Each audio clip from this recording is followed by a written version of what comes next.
안녕하십니까. 도담국어 심은장입니다. 오늘은 내신 대비 문학작품 감상을 해보도록 하겠습니다. 대상 작품은 김소월의 초혼이라는 작품입니다.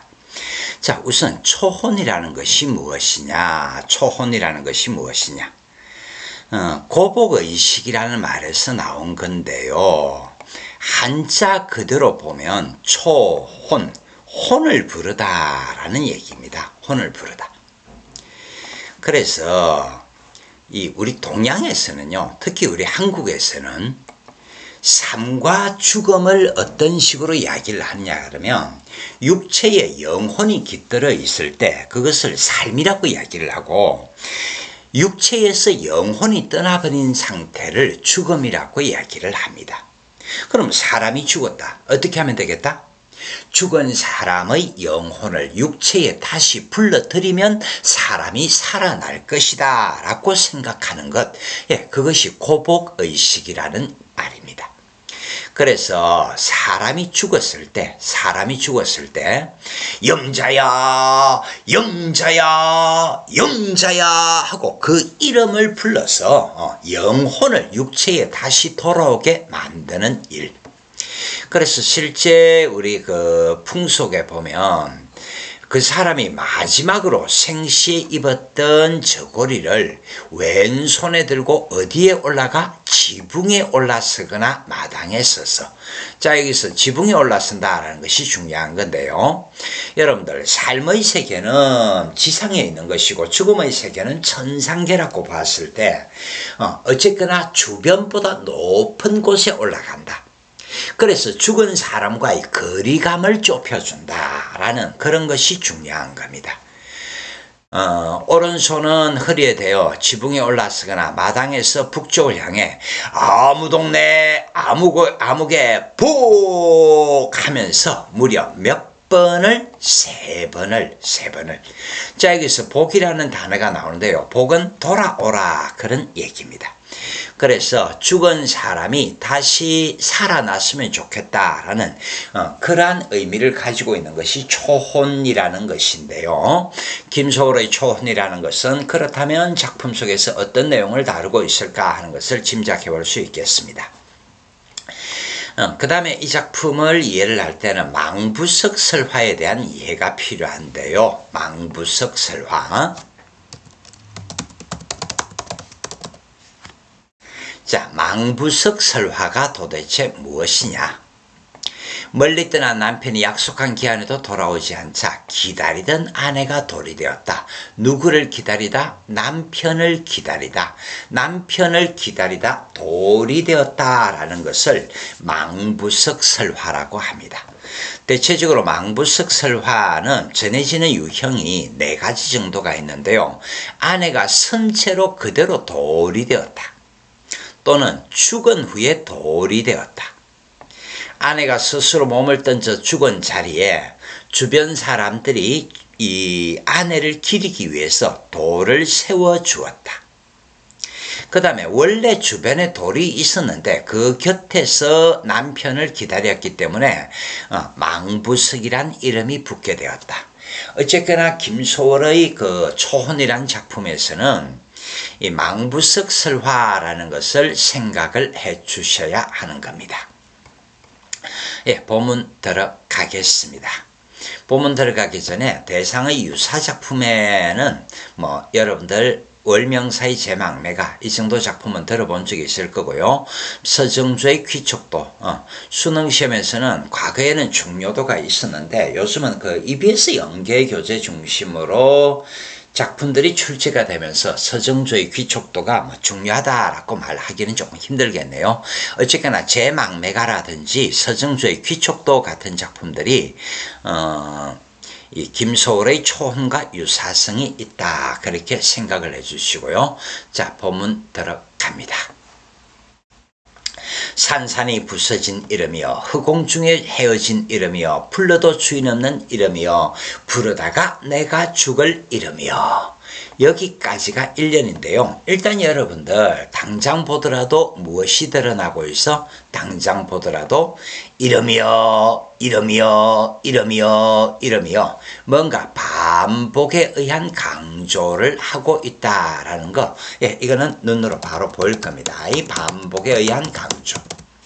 그래서 일단 반복이 드러나면 기본적으로 운율 형성은 당연히 이루어지는 거고요.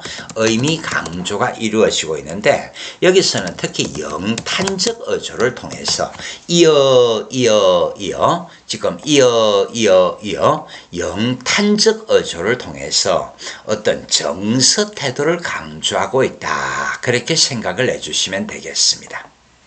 그런데 일단 그 의미를 살펴봤을 때 산산이 부서진, 왜 산산이 부서져서? 간단하게 이야기를 하면 시적 대상이 죽었으니까. 허공 중에 헤어진 이름이요. 왜 허공 중에 헤어져서? 시적 대상이 죽었으니까. 불러도 주인 없는 이름이요. 예, 왜 불러도 주인이 없어? 시적 대상이 죽었으니까. 근데 일단 여기서는 여러분들 무엇이 드러나고 있습니까? 역설법이 드러나고 있네요. 주인 없는 이름을 부를 수는 없겠죠. 그런데 주인 없는 이름을 부른다. 역설법을 통해서 의미 강조를 하고 있는 거고요. 그 다음에 부르다가 내가 죽을. 영자야 부르다가 내가 죽을 정도다. 여러분들 문학작품은 항상 무엇으로 마무리를 한다? 정서 태도를 가지고 마무리를 한다 그랬을 때 어떤 시적 대상이 죽었다는 것을 통해서 절망감을 부각하고 있는 것이 아니겠느냐. 그 다음에 이 작품은 정서 태도를 직설적으로 토로하고 있다. 직접적으로 드러내고 있다라는 것까지 잡아주시면 되겠습니다. 어쨌거나 지금 1년에서 얘기를 하고자 하는 것은 시적 대상이 죽었다. 그래서 간절하게 그 이름을 부른다. 제가 앞에서 배경 지식 삼아서 고복의식이라는 말을 이야기를 했는데요. 이런 부분들에서 고복의식과 연결이 되어지는 겁니다. 그 다음에 이연의 내용을 살펴보면 심중에 남아있는 말 한마디는 끝끝내 맞이하지 못하였구나. 사랑하던 그 사람이요 이렇게 되어 있는데요. 일단 여기서는 중요한 시적 대상이 말입니다. 말. 이연에서는 제일 중요한 것이 말이고요. 그 다음에 그 사람이요. 여러분들 전체적으로 보면 동사 구조의 반복도 이루어지면서 영탄적 어조의 반복도 이루어지고 있더라.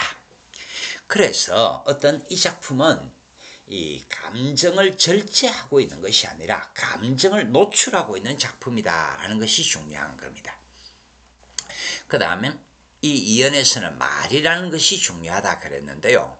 여기서 말이라는 것은 일단 사랑의 말, 고백의 말이라고 생각을 하시면 되겠습니다. 사랑의 말, 고백의 말. 그런데 심중에 남아있는 말 한마디. I love you 라고 고백을 했어야 하는데 그 고백의 말을 하지 못했다. 그래서 끝끝내 마저 하지 못했다.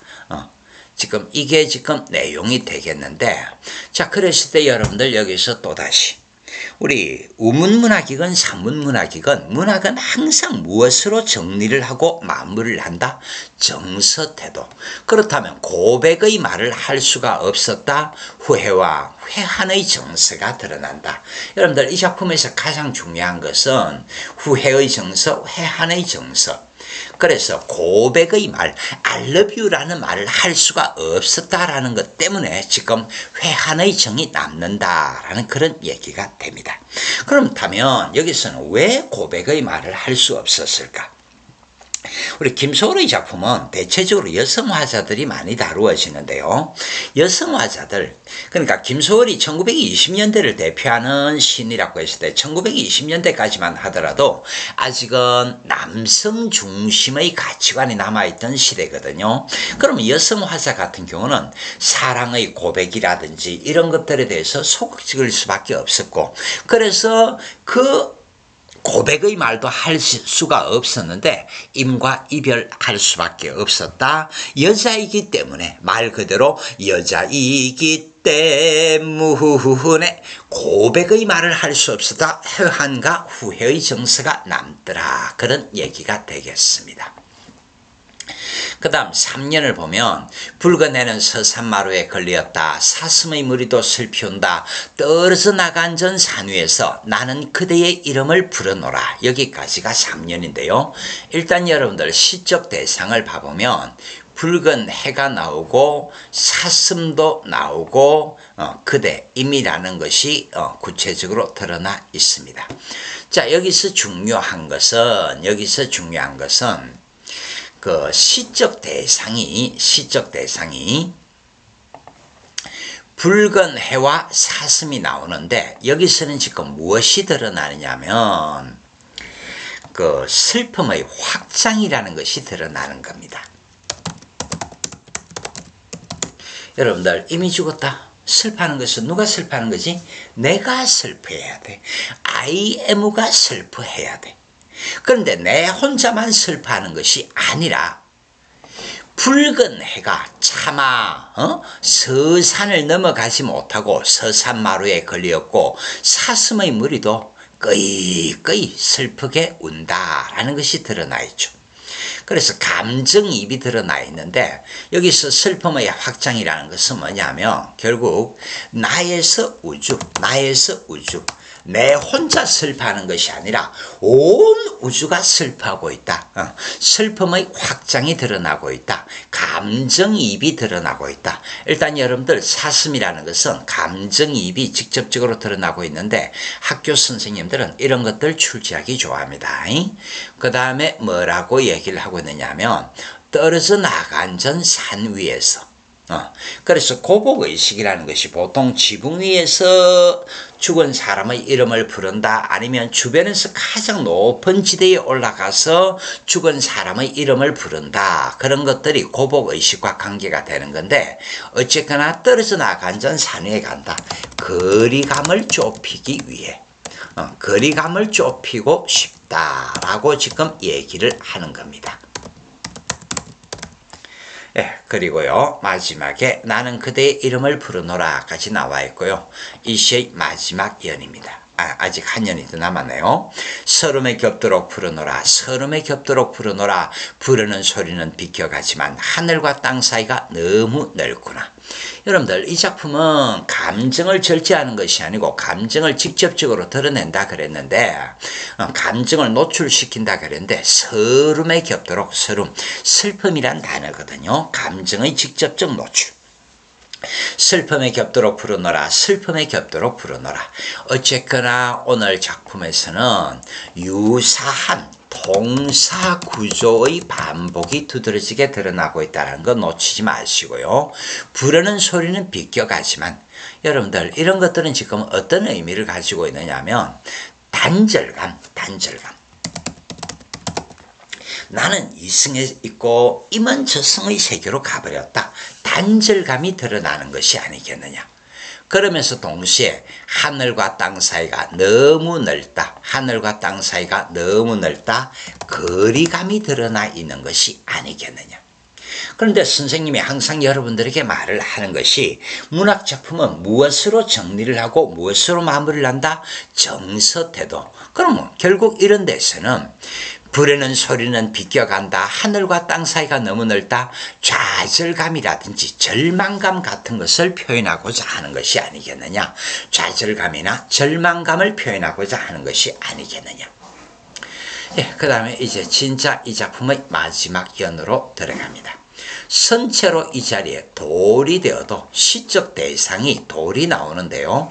그래서 앞에서 제가 여러분들에게 말씀드렸던 것이 망부석설화라는 것을 배경 지식으로 말씀을 드렸는데 망부석설화라는 것 자체가 한의 정서, 한을 갖다가 막 집중시키는 거거든요. 그래서 이 작품에서 이 돌이라는 것을 통해서 한의 정서, 슬픔의 정서를 부각시키고 있다라는 거 마지막 포인트가 되겠습니다. 부르다가 내가 죽을 이름이여. 여러분들 초혼이라는 것이 망자의 이름을 3번 부르는 것이 초혼이라고 했는데 얼마나 간절하게 불렀으면 영자야 얼마나 간절하게 불렀으면 부르다가 내가 죽을 지경이냐. 여러분들 간절함을 드러낸다. 자, 문학작품은 무조건 정서 태도로 정리를 하고 마무리를 해라. 간절함의 정서가 드러나 있는 것이 아니겠느냐. 그래서 이런 간절함이 드러난다라는 것은 결국 뭐라고요? 죽었으라도 임과 만나겠다라는 의지의 표현이 아니겠느냐. 예, 이런 부분들 정리를 해 주시고요. 마지막에 사랑하던 그 사람이요, 사랑하던 그 사람이요. 자, 여러분들 어쨌거나 동사구조의 반복은 두드러지게 드러나고 있다라는 거 확인들 해 주셨고요. 또 동사구조의 반복은 두드러지게 드러나고 있다는 거 확인해 주셨고요. 그 다음에 어쨌거나 영탄적 어조가 드러나면서 돈호법. 자, 사람 이름을 부르는 것이 돈호법입니다. 그래서 돈호법까지 드러나고 있다라고 잡아주시면 되겠습니다. 여러분들 오늘은 내신 대비 작품이라서 조금 짤막하게 강의를 올렸습니다. 여러분들 성적 향상에 도움이 되기를 바랍니다. 오늘도 수고하셨습니다. 감사합니다.